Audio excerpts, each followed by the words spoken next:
Hello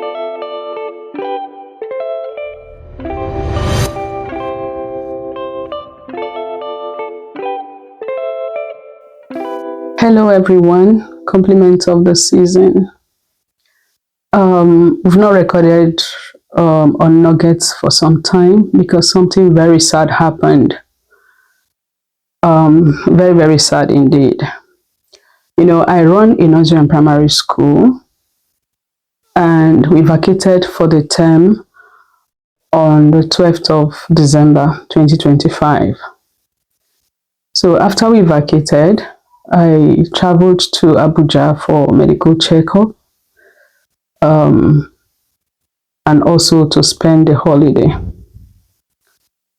I took every measures I can to ensure the school is well protected and covered. Like some places, ceiling, I had to put plank inside the ceiling before putting on the ceiling sheets and all of that.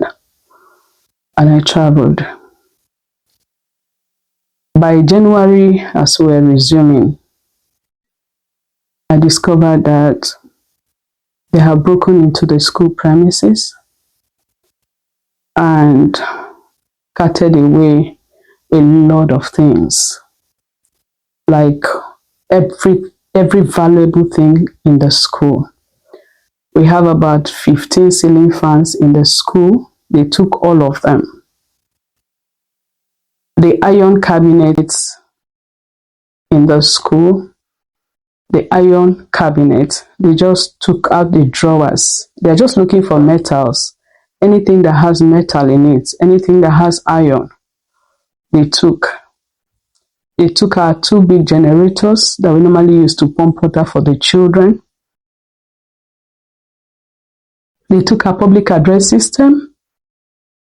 We normally hold fellowship for the children every Wednesday in the hall. So a beloved sister bought that public address system for us. We normally use it to talk to the children during assembly. They took the public address system. They didn't even carry it. They just vandalized it, took the speakers, took the battery, whatever they needed to take, and left the empty carcass. They took computers, monitors, printers. They took generators. They entered my room because I live in the school premises. They carried my boxes, clothes, jewelry, everything of value. Blenders, juicers, up to cutting rails, all the cutting rails they carried. They carried pots, they carried gas cylinders, they carried tabletop gas, they carried up to empty paint rubbers, about 15 or 20 that we used to paint the house and kept. Everything of value they carried. Everything of value. There's an uncompleted building. There's a building we started. We wanted to create a lab for the school.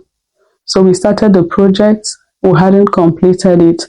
The rods, the 16 rods that is shooting out on the pillars, they cut them. They cut all of them. They packed all my clothes. Every cloth I have, they carried. They carried the boxes. The aluminium facial boards, aluminium covering on our roof, they removed them. They removed the aluminium covering. So we discovered that they entered through the ceiling. They accessed the building through the ceiling from the back. And through the ceiling, they entered all the places they entered. Then they knocked off the protector on the window. Very strong, solid protectors. They were able to knock it out of the wall, and through there, they passed everything. One of the generators is a very big one, 3800. We normally use it to pump water. It also can carry 2 ACs. They carried everything. Everything I've worked for, everything I've labored for, they carried. Every valuable thing that you can think of. They turned the rooms upside down, my certificates, everything they carried. Now, our school is more of a mission school. It's a mission school in the sense that there was a period for 3 good years. In fact, 2022, 23, 24. Yeah, sorry, 2021, 2022, and 2023. Our school fees was 6,000. 6,000. By the time you add their lesson or whatever, it could come to about 10,000. For 3 good years, that was the fees. We made it so that some of these kids who can't afford fees can be able to attend. I got my school structure through UWIN program during the time of Goodluck Jonathan.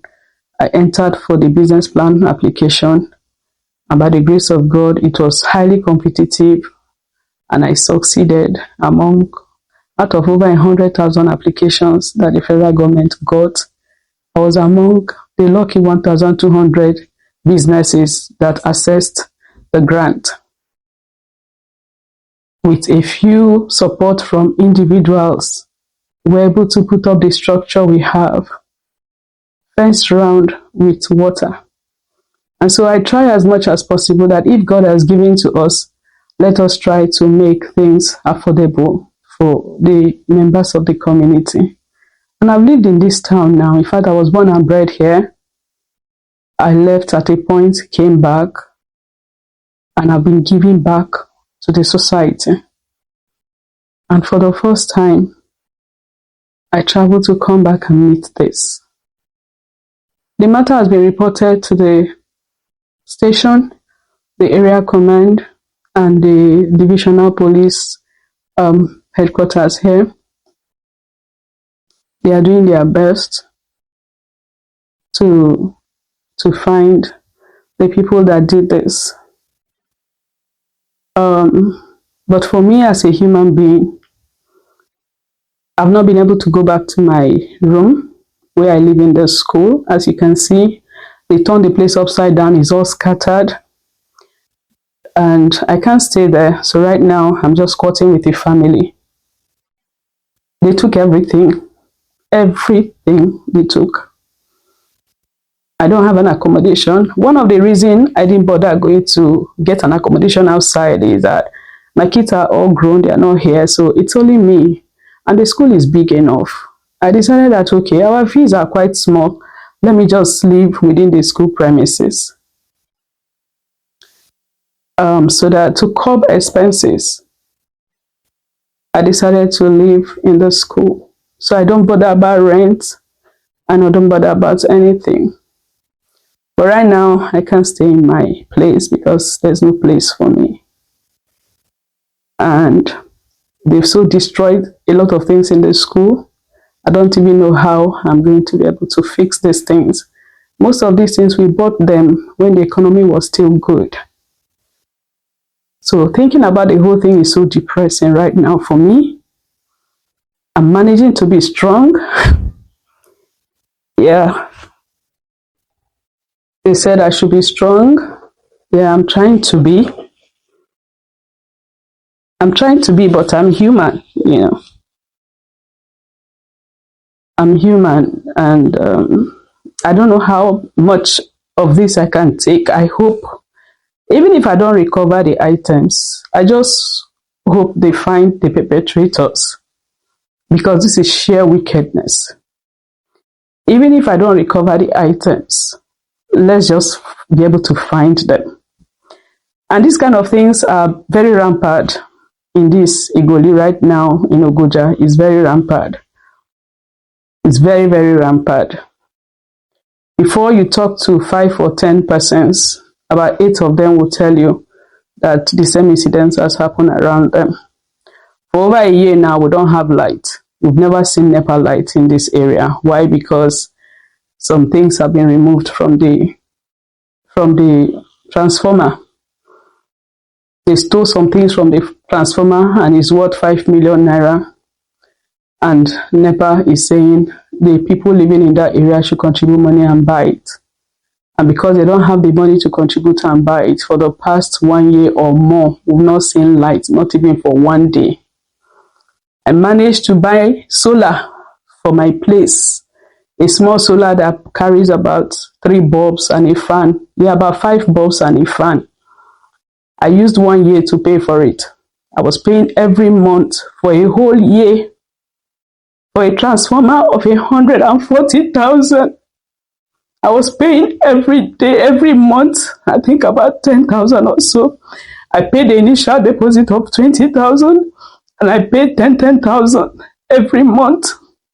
And at the end of the year, I had completed payments. And I started using the transformer with a fan just to prevent heat and mosquito. That's how I've lived. I live like a missionary. I managed my life. They collected the solar. They took it. They took the solar. They took the fan. They took everything. They took everything. Now there's no NEPA. There's no solar. So I should stay in darkness, total darkness. It's really, really depressing. Very, very depressing. They didn't leave anything except the school building.